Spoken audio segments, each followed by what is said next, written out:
He's just appointed Mel Gibson, Sylvester Stallone, and John Voight as his Hollywood ambassadors. So these are three guys who have been crucified. What is to be done with Hollywood? Is Hollywood too far gone? We're not going to change Hollywood. We might defeat Hollywood. The studios lost their control over the movies, and kind of the inmates took over the asylum. It's anti-thought. At this point, if you don't put enough black people into your movie, you can't get nominated for an Oscar. Is there a specific turning point where you sense things actually change? Or was it gradual over decades? Well, it was gradual, but the thing that brought me out, that's how my career went from, years when I was making over 7 figures to 0, almost instantaneous. So he's talking to journalists on the phone, on film, saying, your career is over if you report this story. When the Epstein story comes out, Hillary Clinton is running for president, and ABC, there is an anchor woman caught on camera saying, we had this story, but it was killed. But the problem here is that this is the inescapable moral fact that nobody can get around. Hello and welcome to the Winston Marshall Show. Before you hear from Andrew Klavan, I ask, if you want to support this show, all you have to do is press subscribe. If you do that, I can have more phenomenal guests like Andrew discussing the issues you want to hear about and the mainstream media won't touch. But without further ado, Andrew Klavan. So we're here in Washington, D.C. You have a new president. I don't know if it's congratulations or commiserations, but that will reveal itself find out in our conversation. The problem I want to wrestle with you in this conversation, which I think you're uniquely suited for, given your glittering, at least over 40 books, I think you've written, published, New York Times bestseller, multiple screenplays, a glittering career in Hollywood. I want to talk about the culture and politics, how it is that, Andrew Breitbart famously said, politics is downstream from culture, and yet it seems that Trump has just won the election, despite, at least on the outside or on the veneer, it seems that the culture is against him. All of music, pop stars like Taylor Swift or Hollywood have been famously calling him a Nazi and all such things for the last 8 years, and yet he's won. So I kind of wanted to work out how exactly that squares with each other. And maybe I start with a rather bizarre question, if I may. Okay. Which is that he's just appointed Mel Gibson, Sylvester Stallone, and John Voight as his Hollywood ambassadors. They're to be addressed as Ambassador Gibson, etc. And is this just tokenistic? Is there anything to take away from this? Can these three famous actors actually do anything in Hollywood? What is to be done with Hollywood? Is Hollywood too far gone? I guess, how do I make sense of those? Well, the appointment of these guys as ambassadors as a government action, I'm guessing probably doesn't mean that much in terms of real effect. As honoring three actual screen talents, it's a righteous thing to do. These are, Mel Gibson is actually one of the most talented people in the movie business, up there probably with Clint Eastwood and the kind of things that he's done. Passion of the Christ and Apocalypto are two excellent films. His Hamlet, which is 90 minutes long, is not the best Hamlet I've ever seen, but it is the best piece of acting of Hamlet I've ever seen. His performance of Hamlet has incredible integrity and intelligence. And Stallone, in spite of having that voice that he sounds like a palooka, he talks like a big dummy, is actually a highly intelligent and talented writer. Yes, he is. And they always interview him like he's an idiot movie star, but he actually is quite a thoughtful person. And as for Voight, whom I know a little bit, he's really one of the most talented actors of his generation, which is obviously an older generation. So these are three guys who have been crucified. I mean, Mel Gibson wasn't really crucified for saying stupid stuff about Jews while he was drunk, though he did wrongly do that. He was crucified for talking about Jesus Christ in an open, faithful way. And the rest of them have been attacked for their politics. So what Trump is saying is that is over. And even though these are three guys who are older and they're not the kind of glittering young stars on their way up, which we wish as conservatives we had, it takes a bit of maturity to become a conservative. These are guys who spoke up into the monoculture of Hollywood, and they deserve this congratulatory honor. So whether they can accomplish anything or not, I don't see what that would look like, but I'm still glad that he paid them a tribute that they're never going to get anymore from the Hollywood monoculture. So I think you can see it that way. As for the other question of whether Hollywood is too far gone, we're not going to change Hollywood. We might defeat Hollywood. We might build structures. It's gotten easier and easier for a smaller and smaller number of people to create a movie. And that's going to continue. And through AI and through this kind of special effects that you can do at, cut rate prices. Mm-hmm. So I think Hollywood in some ways is done. And they really do not have the attention of the culture that they once had. In the 20th century, the movies were the American art form. In the same way, if you're in London, you hear the culture speaking to each other on the stage. In America, we heard it speaking to ourselves, expressing our culture through film. And I think that's coming to an end. I think new things are coming, and also old forms will reinvent themselves. But this has been because... what do you mean by old forms? Well, forms like writing and visual arts. I mean, look, a banana taped to a wall just sold for $6.2 million. That's not, that's a sign of decadence. But if you go and play video games, some beautiful imagery is recreating some of the essential fairy tale and supernatural and science fiction imagination is on screen, and it's a very beautiful thing. I mean, I love painting, but I'd rather go see a video game in some ways than modern art in a museum. So you say Hollywood is done. On what metric is it done? Is it as a business it's done, or that it's not creating worthwhile art? It's not creating art. If you look at the height of Hollywood, weirdly enough, is 1939, the first height of it. It has another upsurge in the 60s and 70s and 80s. But 1939... What happened in 1939? 1939, if you look at the 10, I think it was, Oscar nominees, they're not only the most popular films made that year, but they're some of the best films ever made. So 1939, I think, is Gone with the Wind. Oh, yeah. What are some? Wizard of Oz. Just one after another. I mean, I can't list them off the top of my head, but if you look at the 10 Oscar winners, now look at the Oscar nominees. They're films that nobody has seen except a small number of elite left-wing people who want to see a film about a very tiny sliver of exceptional lifestyles and things that they feel are oppressed, and nobody cares. The Oscars used to be like the Super Bowl, one of those shared moments of American culture. Nobody watches the Oscars anymore. So that's happened very quickly. That's happened in 10 years, I'd say. Yeah. And you wrote a book in 2014, How the Left Had Captured Hollywood. The title I've got here, A Crisis in the Arts, How the Left Owns the Culture. Oh, yes. That was kind of a pamphlet, but yes. It's a pamphlet, right. So that's quite different from Hollywood is done. So at that point, the left were in control, but now you're going further and saying, actually, it's done. Well, I came back to America. I lived in your lovely country in London for 7 years in the 90s. So most of the 90s I spent in London. And when I came back, shortly after, maybe within a year, 9/11 happened. And so we're attacked by these terrorists, and they murder 3,000 people. And I'm watching television, shocked like everybody else. And I see David Letterman, a comedian, come on and say, why do they hate us? And I thought, what the hell is this man talking about? They're supposed to hate us. They're fascists. We're the good guys. Bad guys are supposed to hate us. That's how that works.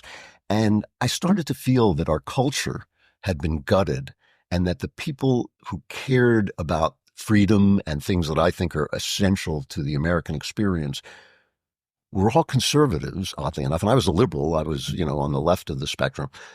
And I thought, they don't realize that they're busy trying to win some congressional district in Ohio, but they've let the movies and the novels and the arts disappear into the left, and the left had taken it over completely. And so I went around starting to give speeches, which I'd never done before. I'd never, been, I'm a very private, like hermit type person, to talk about that. And so that was where that pamphlet came out of. Somebody asked me to write what I was seeing, because they had no idea. I mean, this is now almost 25 years ago. And the right looked at me. They thought I was cute because I was working in Hollywood, and they thought, wow, that's, we don't really get those people from Hollywood.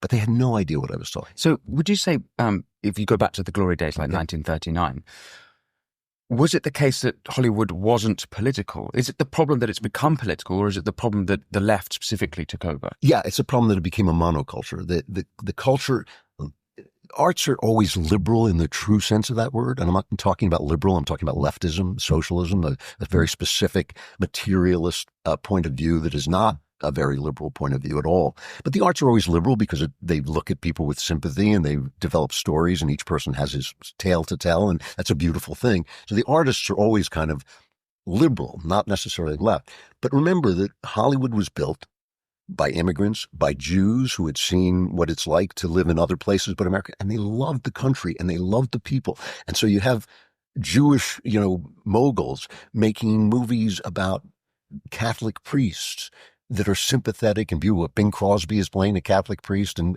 they want to sell things to the people, and they see themselves as serving the people through a bunch of stories. That it's too boring to tell. There was a monopoly suit and all this stuff. The studios lost their control over the movies, and kind of the inmates took over the asylum. So instead of these businessmen telling artists what to do, which makes artists crazy but sometimes produces great art, you had these artists deciding what to do, and you had an upsurge of really interesting films in the 70s, and then this kind of leftist nonsense that is it's anti-thought. It's like there are only certain things you're allowed to say. There are only certain points of view that as early as the 70s. Well, I would say it really started getting bad in the 80s. And led into the 90s, and then it was just shut down completely. There was, at this point, if you don't put enough black people into your movie, you can't get nominated for an Oscar. Today? Yes. And the unions talk about it, and they enforce it, and movies are disqualified. It's insane. It's racism, and it's sexism, and it's a very, very small way of looking at the arts. The arts are basically a guy in a room inventing an idea, telling a story, and sometimes that story is going to make the powerful people crazy, and sometimes the powerful people will like it, but it's going to be his story that is then developed through other artists into a film.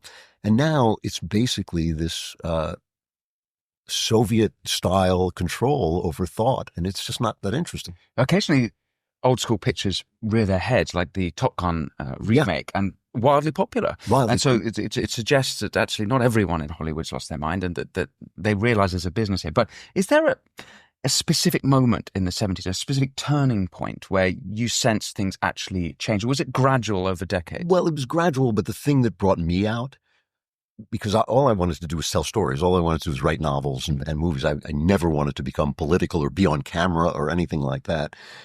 But after 9/11, when we started what was euphemistically called the Wars on Terror, they instantly started making films in which American GIs and intelligence agents were the bad guys. Like which ones? Lions for Lambs. They all have the same name. Redaction, what was the other one? Oh, there were 12 of them. I mean, the Green Zone. There was one after another in which the Americans were the bad guys, the GIs were the bad guys, and the Muslims were like, we just don't understand them, and it's our fault that they're terrorists, and why do they hate us, and all that stuff. And I thought, like, this is the first time this has ever happened. When they made anti-Vietnam movies, the war was over. The guys were home. Our people were being shot at and blown up.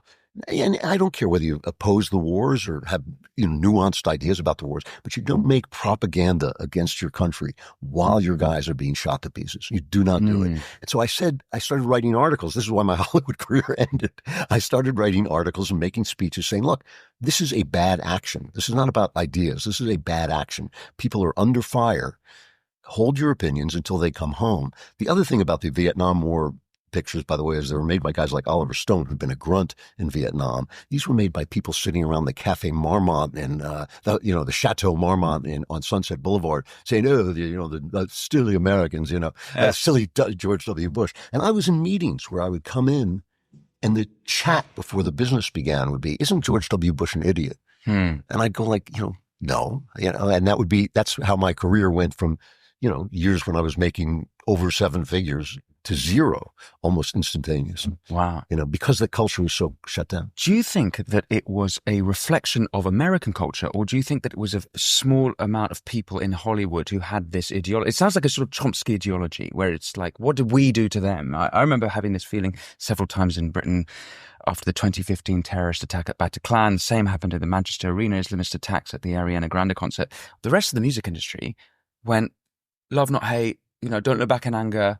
And what do we do to them? Yeah. I was like, are you bloody joking? Yes. What do you mean? What did these young girls do to someone in Afghanistan or Libya? I couldn't get my head around it. Now, I saw that as a real industry-wide, but there's a significant culture in Britain that have this ideology. Do you, or this worldview, perhaps, is a better way of putting it. But do you think in America it was a small amount of people who had taken over Hollywood, or did it reflect a wider malaise or issue in America, in the country? No. I think it was, well, it started with a small number of people who were very far left, who had a very specific theory about the world, taking over the institutions. They meant to do it, and they won. They did it while we were paying attention to, well, I should say, freedom-loving patriots were paying attention to, some district in Ohio and whether we could win back Congress because it was so important. They were taking over the universities. They were taking over Hollywood. They were taking over the publishing industry. And the great Solzhenitsyn line that it's ideology that convinces people that bad actions are good. That was what was going on. When you have the situation in Britain where you have these rape gangs and they start to ponder, well, maybe we should make the word rape gangs illegal, and arrest people for praying silently outside abortion clinics. You've lost your way, and the ideology is masking the fact that you've lost your way. Yeah. And people are intimidated and they're afraid. And so I view the victory of Donald Trump as a very sweet victory, not because of Donald Trump, who will do good things and bad things, but because it meant that the new media had defeated the old media. And it was in the old media that this ideology was entrenched. So it was very personally gratifying to me. What I felt was that speeches that I started making 25 years ago that cost me my career and even the rave reviews and awards I used to win in publishing, all of those things disappeared. That this was the fruition of it, not the victory of Trump, but the fact that Trump's victory represented the defeat of this worldview and the mechanisms by which that worldview had been enforced. So actually, to square with the Andrew Breitbart's famous line, Yes. It's actually not that Trump was up against culture. It was that a new counterculture had built up Exactly in opposition to the existing mainstream culture, whether it's Hollywood or the media. And that culture was, I guess, upstream from the politics of Trump, or was it the other way around? I mean, this is a kind of back and forth. It was back and forth. I mean, I think that culture and politics and culture and the mind of man are always in this interchange. I mean, it's a very, very complex thing, but it's a very beautiful thing in its way. If you don't mind a lengthy answer Please. to this, but there's a lady, a British lady named Mary Harrington, whom A friend of mine, yeah. Oh, yes, yeah. Fantastic writer. She's a wonderful, wonderful person. I picked her out immediately as being among a new group of very, very brilliant women who are suddenly realizing that feminism has a lot of Swiss cheese holes. To say the least. And so she wrote this book, which I think was called Feminists Against Progress. Exactly. Yeah. And in it is a history of feminism proved by quoting sociologists and historians in a very specific history of feminism being a reaction to the Industrial Revolution. Now, I wrote a book about poetry called The Truth and Beauty that has virtually the same idea in it, in a chapter about Mary Shelley and Frankenstein. It's almost word for word in some instances. She got what she got through studying history and sociology, and I got it almost entirely through reading poetry.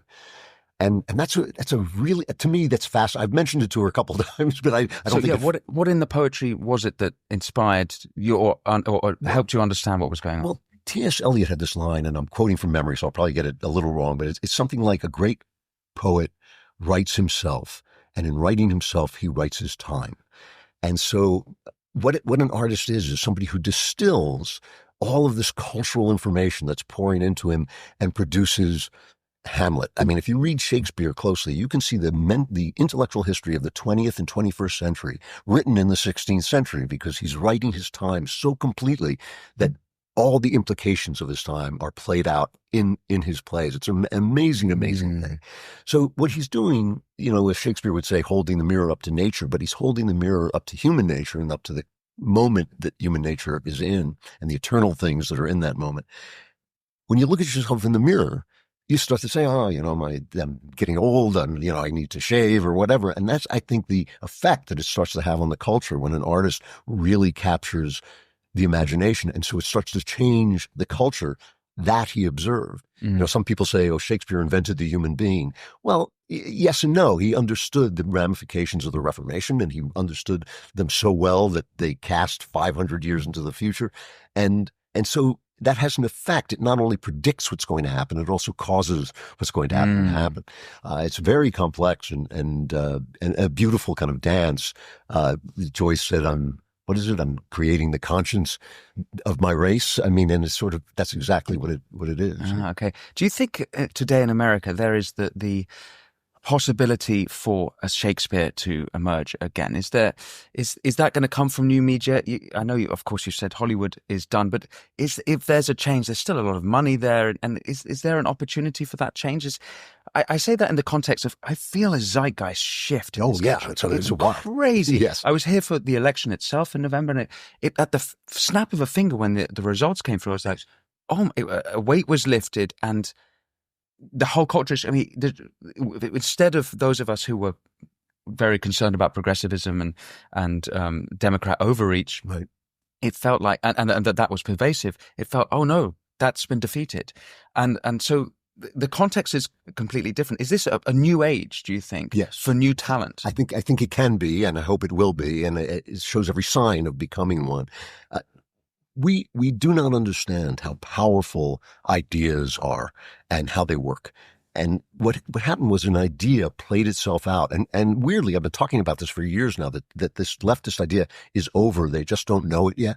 It had reached the point where they were talking nonsense. Men can't become women. They just can't. A woman is a certain thing, and it's a certain inexpressible thing that you don't have to be able to define. We all know what it is. We all know, when we approach a woman, what it is we're approaching. It's a spiritual entity. Femininity is a spiritual trait. So is masculinity. And so this idea had played itself out. Nobody believed it. They were simply intimidated into following along. The minute Trump won, it was like, oh, we're free. We've been set free. And that was not just Trump, although it could, whatever problems I have or anybody has with Trump, you've got to respect this sheer iron of a man who can stand up to what he stood up to and survive and just keep going and win.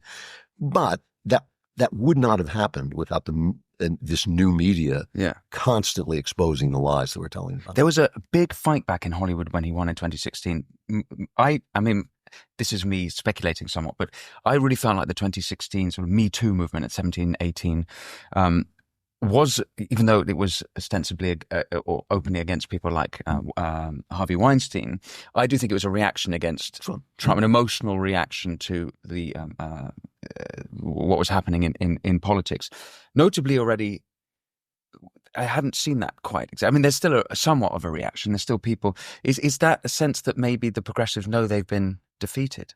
Well, yes, but I mean, even that Me Too movement was a lie in a sense. It's not that powerful men don't, mistreat women. They do, and men, in some ways, are more powerful than women all the time, and they mistreat women. It's strong, mistreat the weak, and it's one of the great sins of humankind. But consider this: George Stephanopoulos made his bones. No, I don't. Oh, he's an anchorman on ABC. I think it's ABC. Yeah, but he worked for Bill Clinton. And there's a movie about him called The War Room, and on it, you can see him intimidating journalists so they will not cover the women who are accusing Bill Clinton of rape and lesser crimes.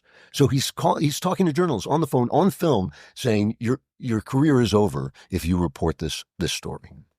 After that, he's hired to become a powerful newsman on one of our top news networks. That's his resume. That's his resume.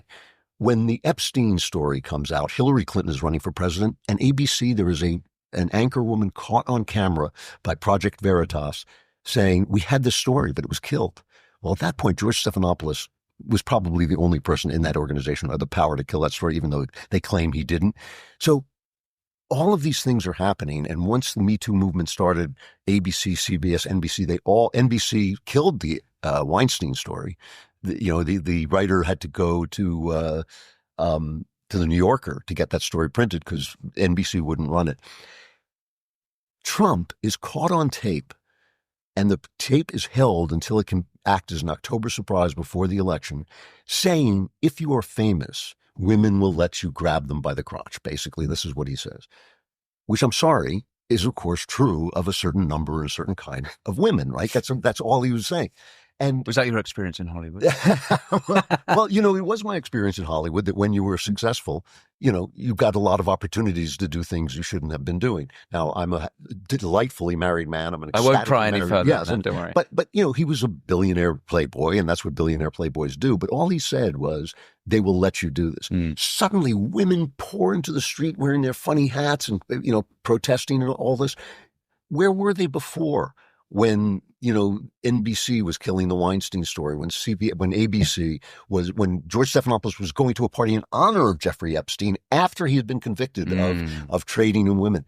So it was all kind of a setup. But the problem here is that almost every movement in America is leftism in disguise. Feminism is leftism in a skirt. Anti-racism is basically racism, but it's anti-racism. It's socialism in blackface. Are you defining leftism as socialism? What do you mean by the word leftism? By leftism, I mean the idea of top-down governance. Top-down governance is top-down control of the economy, top-down control of the culture. We can kick you off. We can talk social media into kicking you off the air if you say that Hunter Biden is corrupt and Joe Biden is part of that corruption, which is what happened. They censored that word. So leftism is a trust in the elite, I think, to take care of the people instead of this unique idea, the American idea, which we take from Britain and then put through the revolutionary cycle, that no, wait, the people are in charge, and these guys are just our servants, and we throw them out when we're done with them, and we don't have to behead them, we just have to vote them out of office, and that's this idea, and the left hates it, because they think if we could just get rid of that goober in, Texas with his guns, if we just get, shut that guy down, take his guns away so he's helpless, we can create paradise. It's an essentially materialist idea, and it's wrong. It's untrue. A quick interruption to your show. If you would like exclusive content, exclusive interviews, and exclusive videos, come over to the Winston Marshall Substack. It's at winstonmarshall.co.uk, and there you can interact with me directly. It's winstonmarshall.co.uk, and you'll find links in the comments below. But back to the interview.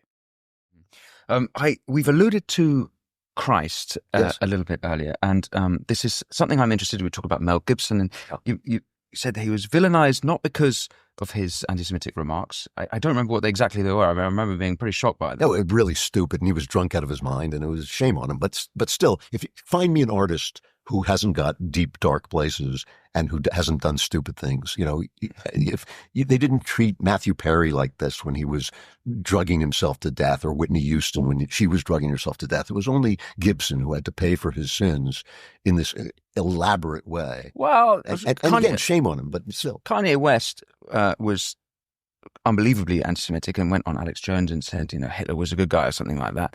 And he got his deal dropped by Adidas. There is punishment, I think, when you go too far. I don't think it's just Mel Gibson. Kanye West also claiming to be a Christian. Yeah.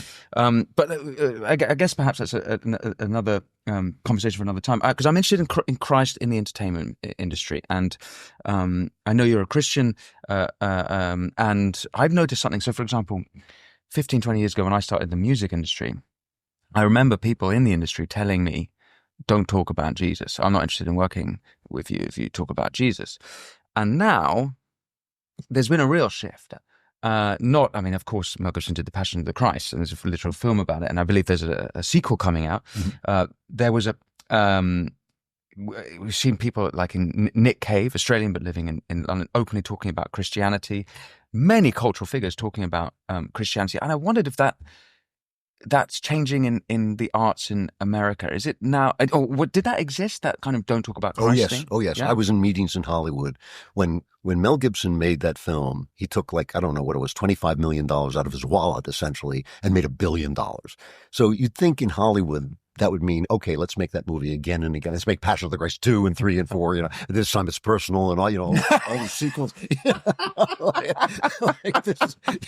It was always personal. Yeah, like Passion of the Christ, the Justice League and whatever.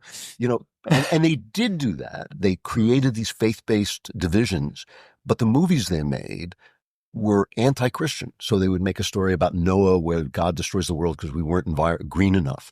And they'd make a story about Moses, and Christian Bale, who was in it, would go out and say, well, Moses was a terrorist, really, and so they wouldn't show up, the audience, the natural audience wouldn't show up for that.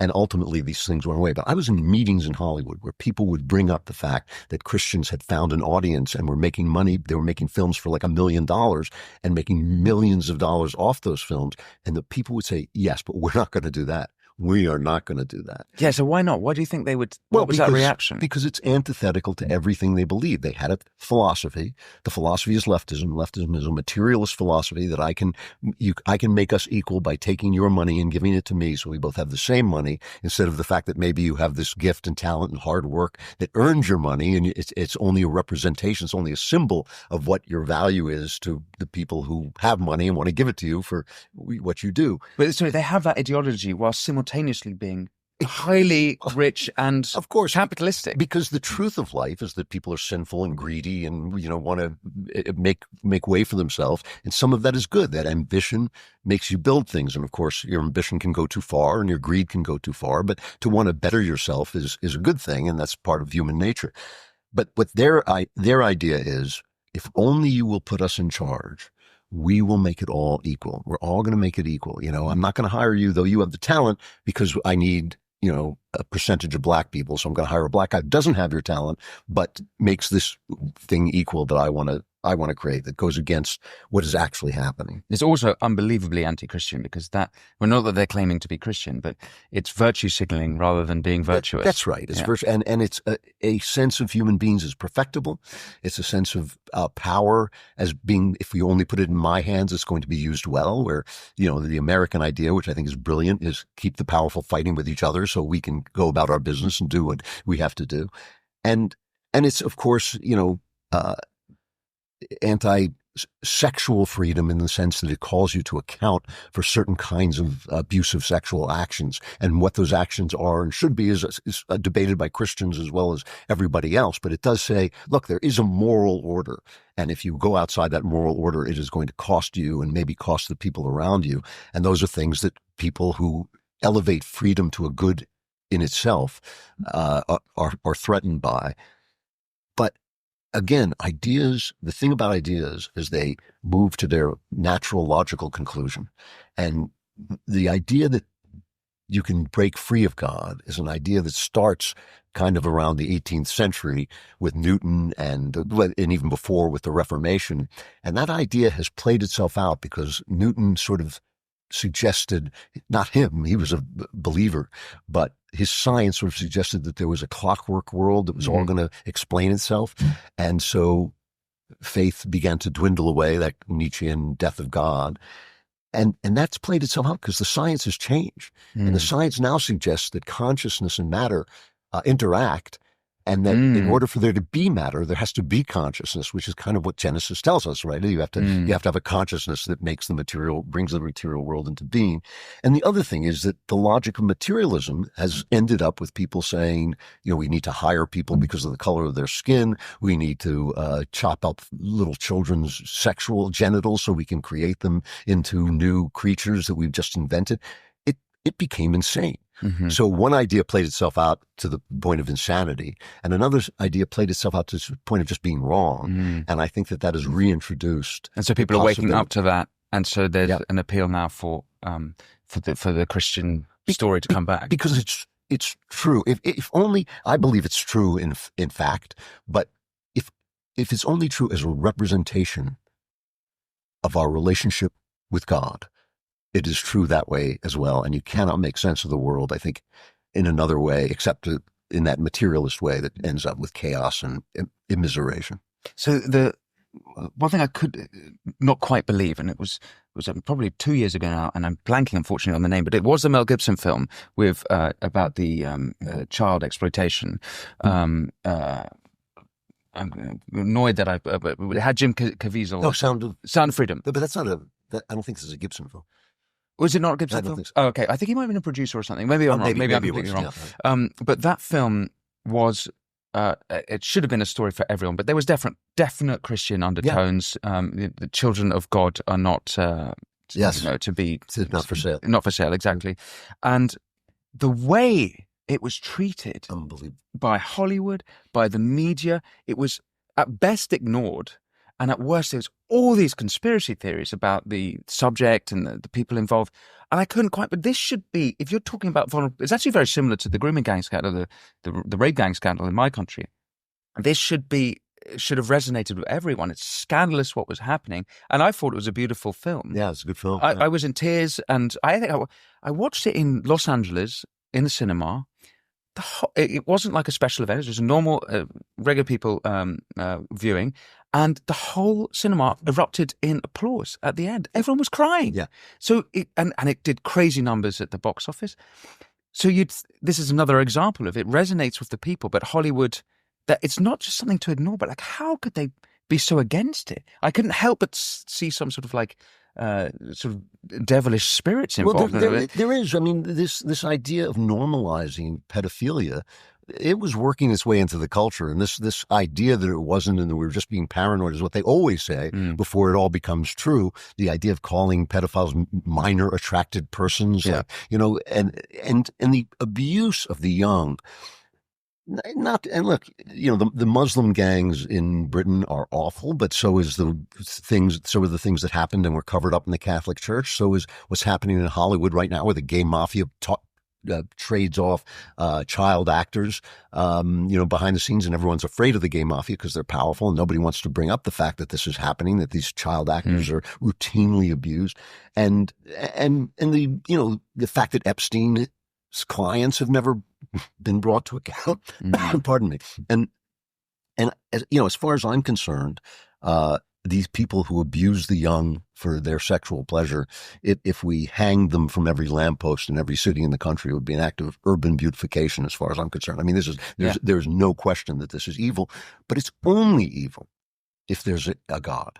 It's if it's not, the logic that morality is a human creation and can be rejiggered to our pleasure is absolutely true. And this is another reason why I think the God question is so important. It's not like, you must believe.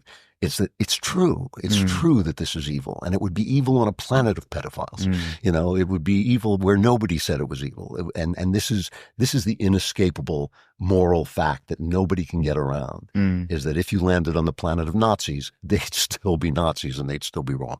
And so I think this is part of the playing out of that materialist idea, is that we can use children for our personal pleasure because they can't fight back.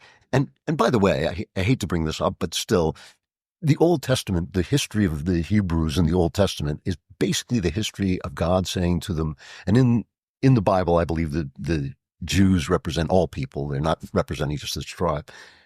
Is God saying to them, stop killing babies? And the Jews saying, well, everybody else is killing babies. God saying, I don't care. Stop doing it. Well, can we do it on holidays? No, just do it. Yeah. And when they do it, they suffer. And when they don't do it, God lets them prosper. And I think this is a genuine thread of evil in the human heart. It's funny, I've been rereading the Old Testament recently, and another theme I picked up, which I think might be relevant to this, is, everything from sort of Joshua, Judges, Saul, Kings. It's a repeated story of the Jews broke their covenant with God, and as a result, everything fell apart. Yep. And I can't help, I certainly feel that way about Britain, but there's a sort of covenant that's been broken, that we have all these other new gods, and as a result, there is this chaos that's emerged. It's a sort of, I wonder if that's part of the play that's going on with America. I certainly believe it. I mean, the only time, I'm not a hyper-emotional person, but the only time I ever broke down on the air was when Roe v. Wade was overturned, because you want to talk about evil. The idea that you have a right to kill an unborn child. It's one thing to say a person did this, or even a state allows it, but to say that it is an inherent constitutional right to kill a child because it can't speak, because it has no vote, because it can't appear before your eyes so you can see what you're doing, that's genuinely evil. And I thought this may be a chance for God to forgive us, or at least give us a second chance. And I really did feel that way. And look, I don't speak for God. I don't think for God. And I don't say that what I think God is thinking is what God is thinking. But this was my feeling. What was part of what was in my heart when Donald Trump won was like, maybe now if we keep moving in that direction, we will have a chance to actually make America great again in the real sense of the term. Just on Christ in art. So you wrote a book published a book in 2022, How the Lives and Works of England's Greatest Poets Point the Way to a Deeper Understanding of the Words of Jesus, which I'm, as an Englishman, completely thrilled at. I must confess I haven't read it, but look forward to doing so. But I understand that you explore Milton and these other great works. And I guess the point being that the Christ story has inspired so much. It is the greatest story that's ever been told, I believe. Yep. And so it's such a bizarre thing for the storytellers, the story writers of America, of the world, are rejecting Christ, when actually it's the greatest work that's ever been made has come from that, inspired by that story. Yeah, that's what William Blake said. The Bible is the great code of art. That's what he said. And it's absolutely technically true. It's the reason I became interested in Jesus in the first place, because I saw him at the center of all the literature I loved. I was a secular Jew. I had no interest in believing in it. I simply thought, oh yeah, I see him coming again and again in every story that I love. And so what I was writing about in The Truth and Beauty was about the Romantics, who were my favorite poets, the British Romantics, the English Romantics. And it's not my theory. People have been yell at me online about it sometimes. What are you talking about? It's the theory of a great critic named M.H. Abrams, who I think was at Cornell, who said that the faith of the country, the faith of the culture had collapsed, but the people who were writing in the aftermath of that collapse couldn't throw away that any more than the Christians could throw away the classic wisdom that had informed Christianity, right? The culture stays with us. It doesn't just disappear. And so I started to point out in the ways in which the writing of people like Keats and Wordsworth, Coleridge, who was an actual believer because he was the most brilliant man of his time, and Mary Shelley, the ways they expressed Christianity without meaning to, without wanting to, the way they were trying to find their way back to something that had been lost, and how all the poets leading up to them had been commenting on that loss, Shakespeare especially. And it's interesting. Shakespeare was commenting on the loss of faith. I think that's what Hamlet is about. It comes from Wittenberg, where Luther put up the 95 Theses, and like suddenly he can't figure out what reality is, because the idea of the supernatural world has become disassembled in some ways. And so that's what the book. That's the kind of analysis that I'm doing in the book. And just like the movies aren't allowed to mention God, and music wasn't allowed to mention God, criticism isn't allowed to talk about it. So you have this. Sorry, what do you mean criticism is? So for instance, one of our top Shakespeare critics is a guy named Stephen Greenblatt. And I love reading him. He's a wonderful writer and really entertaining. He has a lot of interesting facts, but he's a stone atheist.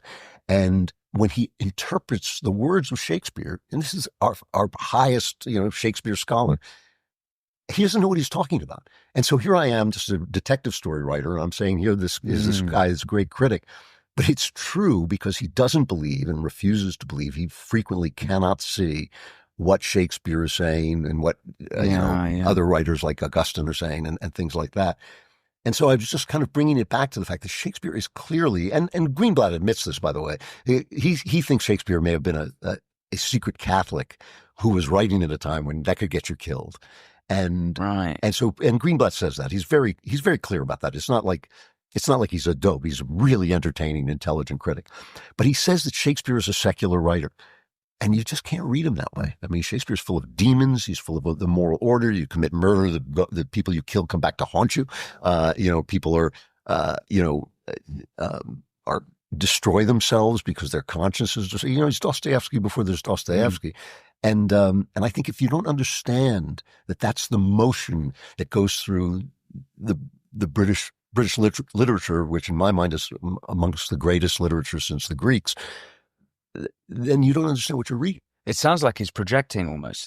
But it also seems like a dereliction of his duty as a critic, because your responsibility is not to sort of see it through your own lens. It's to try and put yourself in the shoes of the writer. Well, right? Yes, I don't want to accuse Greenblatt of that because he is so bright. He's so bright, but that is what's happened with leftist criticism, right? You can't talk about what Jane Austen is trying to say. You have to talk about the fact that Jane Austen is living in an empire, and so she's an imperialist per se, and that's absurd. That's silencing her voice, one of the great voices, with your voice, one of the mediocre, this critic who's, at the University of Indiana or something like that, making this comment. And now all you know is what that critic says and not what this great writer had to say. I just heard Tom Holland give a speech in London. Love Tom. Yeah. And he said he'd read the Bible front to back 3 times. And one was, I think, out of interest. One, sort of, I guess, from a literary point of view. The second time was sort of from a historical point of view. And the third time was as if it was real. I had the exact same experience. Oh, really? Yeah.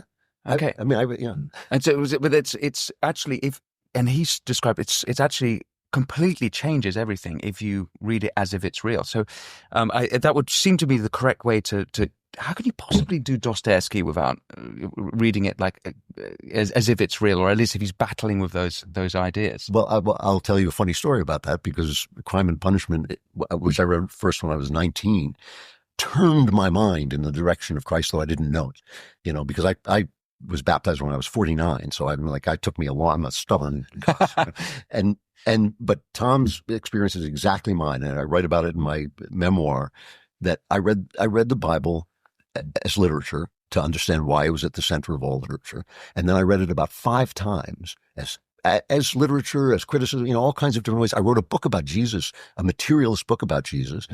And then I had a kind of a conversion experience, and I went back and I thought, what if I just read it like history? And I thought, oh, that's what it means. That's what it all means. But I did this thing with Dostoevsky, so I have a lot of sympathy for guys like Greenblatt and critics like that, where I read Crime and Punishment just as I was at the University of California, Berkeley, so a very, very left-wing school. And just as this idea that morality was relative is rising up into the university. And I used to joke that, Hamlet said there's nothing either good or bad, but thinking makes it so. But he was pretending to be insane.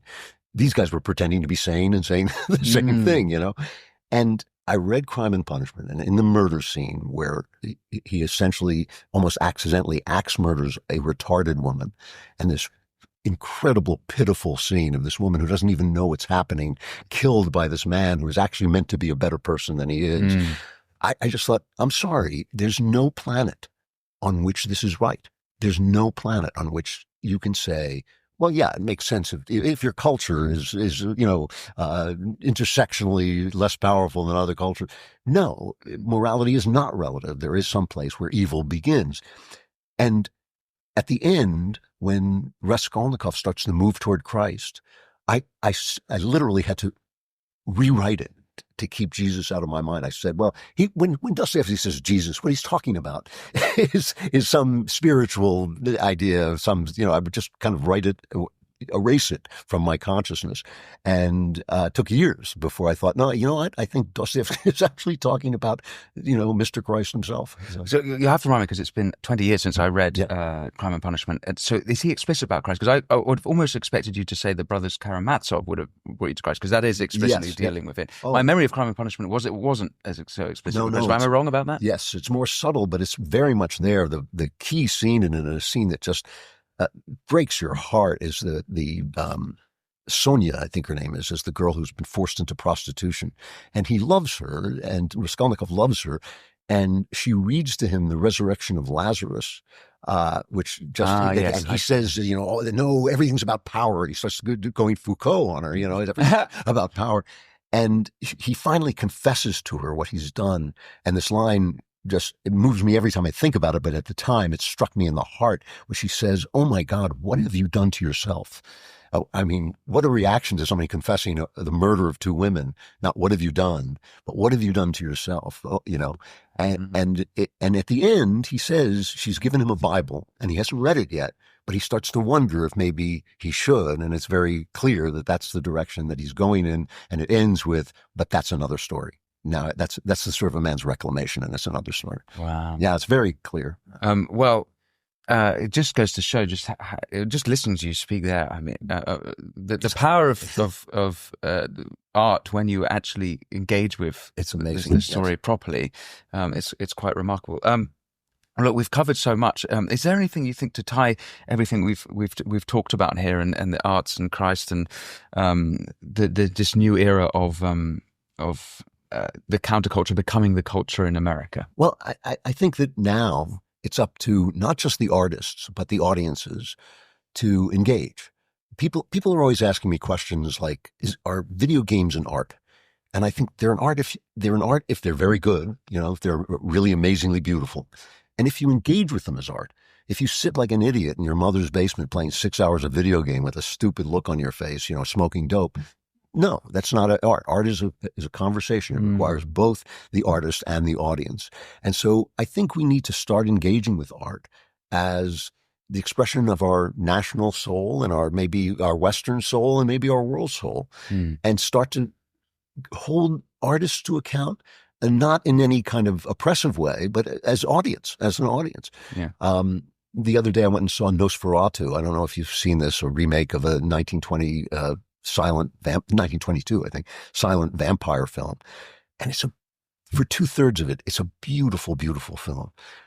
But the last third, and I knew, I got 2/3 of it, and I thought, he can't land this plane. He cannot land this plane because his main character will not talk about the God she has to believe in order for this story to make sense. The artist doesn't have to believe in God, but that character had to believe in God for the rest of the story to make sense, and would have, since she was a 19th century German in a harbor town. She would have definitely been a Lutheran or something, like maybe a Catholic. And she doesn't. And so the story goes off the rails.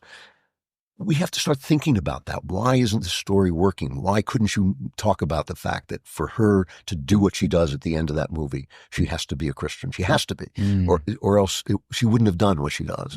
And I think that we have to start engaging with the arts in a serious way and holding it up to real life, the moral order. I can write a story in which is very sympathetic to butcher a child sexually so that I can pretend that this boy has become a girl or vice versa. I can write that story. But is that story true? Does that story actually tell us what our world is like? And I think that that's the kind of conversation we have to have. Young men, especially, and young men make great art. I think that all in all, men are probably the greatest artists. And like when you pile it up, I think it's not that there's no great female art. We'll clip that, and you're going to get in trouble. No, go ahead. I've often said if you talk about the greatest novelists, only Jane Austen makes the cut. And it's part of it may be not letting women do what they do, but we'll see if that's true. But young men have that rebellious streak, and it's why we love them, and it's why they actually change the world. But just rebelling is not actually a good thing.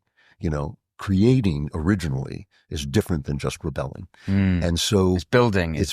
Yes. It's calling out the culture for its lies, not for oppressing you by making you do the right thing. Sometimes the culture is right about something, some rules should stay in place. Some fences should be built, but young men want to break down all the fences. Yeah. And I think we need to hold art to account in a way we haven't since the Romantic era, because I think it's the same critic, M.H. Abrams, who wrote a book about the Romantics called The Mirror and the Lantern, something like that, which was the idea before the Romantics, was that art held up the mirror to nature. And after the Romantics, it was that the artist shines a light on nature. And I think somewhere in between there is the actual truth, and the idea that I'm an artist and I can do anything I want and that my creativity is untouchable. I think that's ridiculous. Yeah. I don't think it's wrong for an artist to act that way, but the audience doesn't have to receive him that way. And we can call out movies that are maybe beautiful but are false, and stories and novels and all the ways we ingest culture. We can look at a banana taped to a wall and say, that's just a decadent act of comedy. That's not a work of art. I mean, look at the Sistine Chapel and look at that. You tell me those are the same genre. Well, it might be art that it reflects something about our society. That's what I think is true. Yeah. I think that's true. I've got one last question for you, which is that given the nature of this conversation, we've talked about politics and art and the crossover as well as Christ, but do you think that there's a room for political art that you sort of approve of? Is there a place where politics and art are happy bedfellows?